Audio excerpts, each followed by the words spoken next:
fataa qaama kee fataa of oksijiin of godhe laa jiruu kee durii sana hundee isaa miti ilaaf isaa miti ifan kabaakabuu qofaa miti ifan kabaakabuu qofaa miti ati dura mataa keetii bakka guddaa fi kannu si galee laal ifga qabuu dhiiftee dura sammuutiin ditti milaal ifga qabuu dhiiftee ani isaa gadi inni na tuffatu jira na xiqqeessu jira tee yaaduu dhiistee bakka sammuutiin ditti waan akkanaa himuu dhabuudha. Sammuu tantee waan akkanaatti himin sammuun tantee soba sitti himaa jirti si gaqqabaa jirti atiif gaqqabaa jira xilaanni kee takkaffaa sammuu tantee kan waan akkanaa sitti himu waan kana keessaa cabsii bahii ofan kabaakkabii gaafa inni si bobboonuu eegale gaafa inni si xiqqeessuu fi waan akkanaatti laal cinaa gaafa inni si xiqqeessee miti gaafa inni si xiqqeessuudhaaf jaalii godhe warna gattang jedhiitii biraa deemu cufi bakka hin kadhatin kadhaan baajisin gaafa ati kadhaa baajis isa jala booji. Isa jala fiidde bakka darajaa kan keessi gabbuuse jaalaltii ati isa jala boonu jaalaltii sillamaan irraa mancitee sillamaan Feesal warri faranjii akkana qaba akka shamarran teennaa kana jaalalli nu qabu bara faranjii waan qabu natti fakkaatu mataa'ee yoo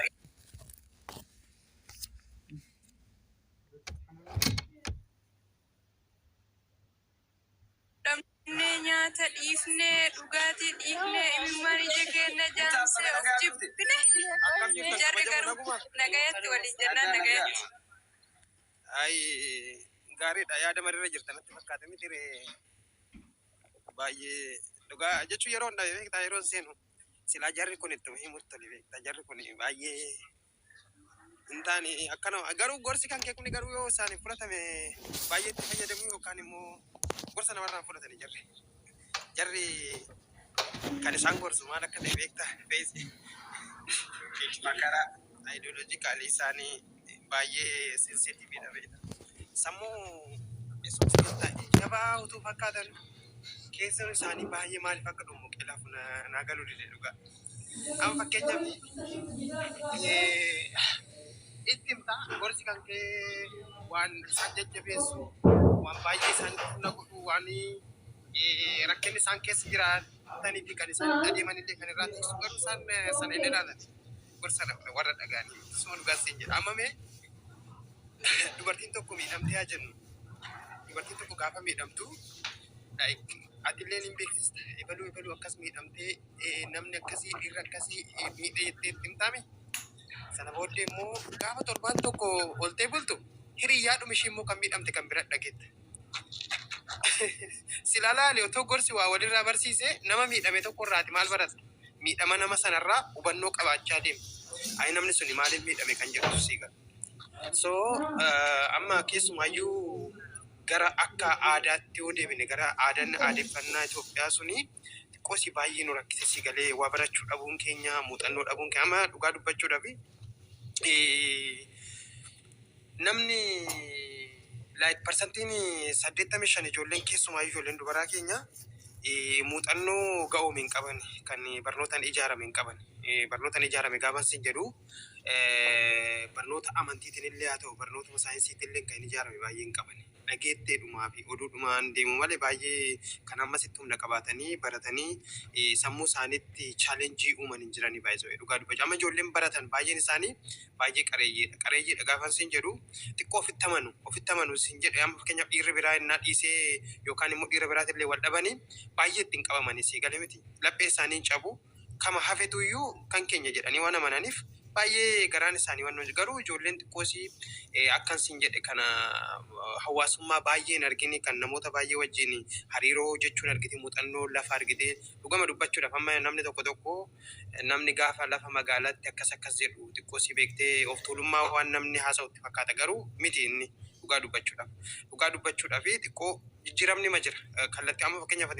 intala baadiyyaa tokkoo fi intala magaalaa tokko wal biruma qabdee jaalala innaa dhiyeessituyyuu garaagarummaa argite jidduu lamaanitti kan magaalaa kun baay'ee gara jabeettiidha si galee miti waan baay'ee argiteetti waan ta'eef baay'ee xiqqoosii muuxannoon kan lafa baadiyyaa jirtu san irraa adda ijoolleen keenya immoo akkas ta'an barnootaan innaa namni hin ijaaramne sadarkaa sanitti miidhamuu danda'an amma fakkeenyaaf reefuu maal jette ilaaf obba bareechii mimmiidhagsii maali 20 keessatti yeroo maal jettu waan akkasii haasa'aa turte sanatti nama nu adde naanni dhugaa dhiirri sanitti amanee yaadu dhiirri kan itti amanu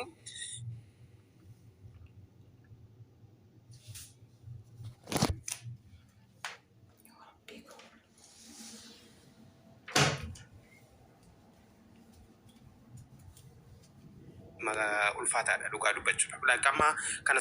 jechuun akkuma saayikooloojiitti qorannoo innaa geggeessiteeyyuu dhiiraan maal jaallatu to'etteeni wanti inni filatu guddaan kanuma bakka. Amma fakkeenyaaf dubartiin tokko maal gooti beektaa amma mana namaa ni deemnan yeroo tokko illee hin beekta kaatillee feesi. Kama abbaa warraa kophaa isaa gaafa inni jiru buna matarratti jiksitu gaafa muusii argitu abbaa manaa kana bakka akka nama duraani amma har'uma kana lafa jannataa keessaa inni bahee kana booti baay'ee dhugaa dubbachuudha. Gaafa kophaa bakka kabajaa jiru. Garuu immoo dubartoonni maal gochuu qabdu inumaayyuu dhiirri nama ammaas rakkinni guddaan tokko shamarran keenya irra jiru maal inni beektaa amma obboleettiin dhiyeessuun amma maal gaafatte isin warri dhiiraa gisee duraa baay'ee cabtanii nu haasanii maaliif gisee nu isin jaalachuu keenya gisee beektan maaliif nu boonsanii jette laala. Amma obboleettiin dhiyeessuun wanni isin samuusii akseepti godhachuu dandeessu namni kun na tuffachuu jira na xiqqeessuu jira ta'e gisee hundaa'u negatiiva yaadaa jirti laala. Sammuu ishee keessatti waan negatiiva yaadaa jirtuuf sammuun ishiitis hormoonuma negatiivaa maddisiisaa. Hiikko yaada garuu qoy gaabbata kana bitadhaan bitaan dhiifama. Negatiiva waan isii yaadaa jirtuuf sammuun ishiitillee negatiivuma fidaaf waama negatiivaatti fida. Walitti aggataattamaaf isin yeroo dawwalti inni dalaga rafaa jiraachuu mala silkiifaa bira jiraachuu dhabuufaa mala maana jalaan kaasne waan na tuffatu waan na gallaalu bakka kana godhu jira manaam jettee sammuu ishee irra dhiibbaa fidu jirti. Inni takka aboo qoy boodaa si dawwalaa jedhee uleetaa fakkotaa keessa jiru silkiifaa irra cufti. Sammuu ishee keessa bakka namtu qonna tuffatu jirattee waan amansiiseef sammuu ishee harmaa addaabti godha. Okay, waan Bidhayyoo akkana godhe dhugumatti illee namichi jijjiiramuu jira kaa. qoy akkam godhuu qabda maali? Wanni kanaa hundisii uumame ምክንያቱ ምንድን ነው ለመረዳት ይውላል karaa bareedaan ቀላል የሆነ መንገድ ሲምፕል የሆነ መንገድ ፖዚቲቭ ምንድን ነው ይሄ ነገር ማሊፍ ወንቱ ኩን ሆሙ ደንደተኒ ሰበበ ወንኩ ኡማሙ ጅሩ በጥልቅ ማወቅ feese ጃጅል ቀባረት feese yaada kee irratti anamma kanan keessummeessu nan qabaadha. Dubartiin Gaafadhuu jettan yaani yoo ta'e kana gaafatti sitti maayini wallahi. qoy takkatti qoy al tokko qoy feesa laani yaada kiyya keessatti maalan akka irra bahu Sallaan muudaan nama dhugaa tokko jechuudha. maal akka dubbachuu barbaadu beektaa? Qoy maqi amma yoo hubatteetti fakkeenyaaf amma dhugaa dubbachuudhaa fi dhiirri tokko fi jaalalleen tokko immoo dubarri tokko wal jaalatan jechuun an akka nama tokkootti fakkeenyaaf akka dhiiratti innaan ta'u jireenya kiyya guutuu waliinan qoodadha. Baay'ee gartokkee jechuun jireenya koo hambisee kaanis itti hambisu tokko sin qabu. Takkaama jechuun erga ta'e jechuudha. Garuu dubartiin maanuyyuu jalqabumarraayyuu ati erga hojiidhaaf yaaddee manaa baate fakkeenyaaf gaafa hojiidhaaf manaa baatu hojiin kan keessuun fakkeenyaaf hojii yeroo qabu fakkeenyaaf amma akka biyya faranjiititti hojii sa'aatii limitii qabnaa miti sa'aatii daangeffame qabna nuti fakkeenyaaf ganama baatee galgala galta biyya kanatti jechuudha. Soosaa fageenya lafaatillee haa ta'u wantoota garaagaraatiin tiraanspoortii qabattee kan dhuunfaa keetii hin qabanne akkas goota. Dubartiin maan jalqabumaayyuu baatee jidduu lafaatti bilbila sitti bilbiltuuyyuu mataan isheetuyyuu nama mataa qabu miti. Baay'ee iddoo waluu dandeessi. No. Naafachu kastanii maa dhaggeeffadhu kastanii maa inni immoo iddoo waluu dandeessi. Haadha mana keetiitti wanni adda gaafatu mala haadha mana keetii gisee hundaas tanaagadu qabda. Dhaggeeffadhu ani immoo san danda'u dhugaa dubbachuudhaaf yoo ta'e ilaalistanii maa jechuun amalli keenya garagara ta'uu danda'a. Fakkeenyaaf amma isii dabar jireenya kan kee keessatti mootorri naaftaan isii dabar waan akkasitti yaadin akkasitti maaliif akka yaadne si dhowwa beektaa fakkeenyaaf amma Akkuma inni jedhe sirriidha dhugaadha. Biyya kana keessatti yaan sa'aatii laappoozii yoo ta'e malee sa'aatii boqonnaa yoo ta'e malee silkii fuudhuu. callistee amma bilbila Feesal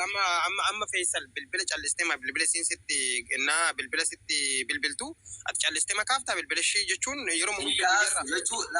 silkiin usee harkaan jirtu already biyya kana keessatti isaanis ni beekan. Bilbila jaalallee keetii bilbila jaalliteetii eessumattuu kaasuu qabda. Okay, asirratti maasraddaat isiinis hubachuu qabdire ati maaliif akka silkii kaasuutti hin jirre waan kana maawqa. no No, jalqabu maayyuu sagantaa kiyya beekti baris. Nama sagantaa kiyya jireenya kee qoodatuuni beekaa nama jireenya kiyya afaana qoodachaa jiruunis sagantaa koo keessa beekti bar sagantaa kan koo beekti fakkeenyaaf hojiin biyya kanatti bilbila qabattee bilbila kaasuu miti bilbilli oluma qabdeema biiseejii nama laaluun dhoowwaadha. Mitiiree kan hin beekta amma gaafa post goot yookaan immoo hojii kan hojjettu ta'e amma yeroo boqonnaa keessatti antar dhoowwaadha baay'eema. Sa'aatii qabda waan ta'eef sa'aatii sanatti garuu dhugama dubbachuudha fakkeenyaaf kan amma yoonana ta'e lafa boqonnaa daqiiqaa 20-30 naa kennan sana isii faana ni waasa inatti tola baay'ee dhugaa dubbachuudhaaf yoo ta'e maaliif jennaan like moralize wanta akkasii amilee namatti godha garuu yeroo hundaa miti inni fakkeenyaaf amma boqonnaan kan kee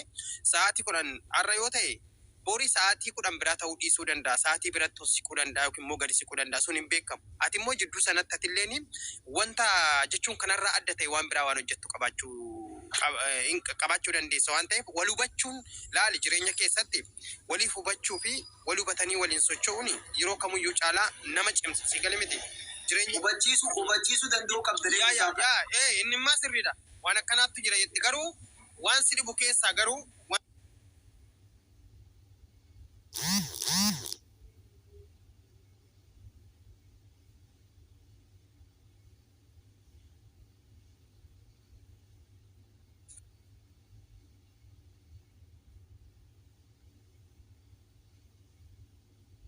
kijibasaati ምናምን ጀቹ ያኒ ማወቅ አለባችሁ amma feesal amma tummaanu amma dhugama ijaaramte miti reetti samma kana nama tokkotti fakkeenyaaf amma waan kan hin argita baay'ee deemtee amma siin akkana haasa'u kuni biyaansi biyya kana keessatti muuxannoo jireenya biyya kanaan aadaa biyya kanaa wal bartee aadaa hojii biyya kanaa wal bartee gaafa jette isilleen si hubatti atillee ni hubatta jechuun natarra jette kun hundi isaaniittuyuu like dhibbatti tamanamummaa ibsuu danda'a fakkeenyaaf galgala qofa wal arguu dandeessan isin fakkeenyaaf amma ganama baata mitiire ganama kan baatu akkuma beektu sa'aatii jaattee galta hojii jennu hojii isaa jaattee galta isin sa'a boodaa dalaguu dandeessan isa siin jedha baran wal argaan hawwii ta'uu danda'a kan bilbila dhiisiti ijaa wal arguun baay'ee hawwii ta'uu danda'a so kanaafuu hamma danda'ameen dubartoota naafan wanni hin dhaamu walubannoo otoo jiraate baay'ee gaariidha. Walubannoo shakkiin yeroo baay'ee kan miidhatti nama geessa malee miidharra nama dandamachiisu nama shakkuu nama ammas kin garuu sababa malee hin dhufa jettee yaaddaatiin guutu shakkiin tokko ani shakkii kana dhagee maal kitaaba saayikooloojii dubbiseen jira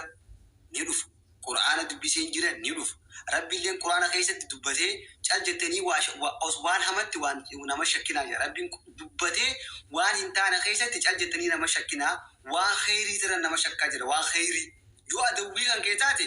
shakki bakka wanni kun akkana godhuu deema jedhiiti adawwii kan kee yoo taate shakki jira rabbiin garuu nama adawwii kan ta'een tokkotti waan hin taanetti shakki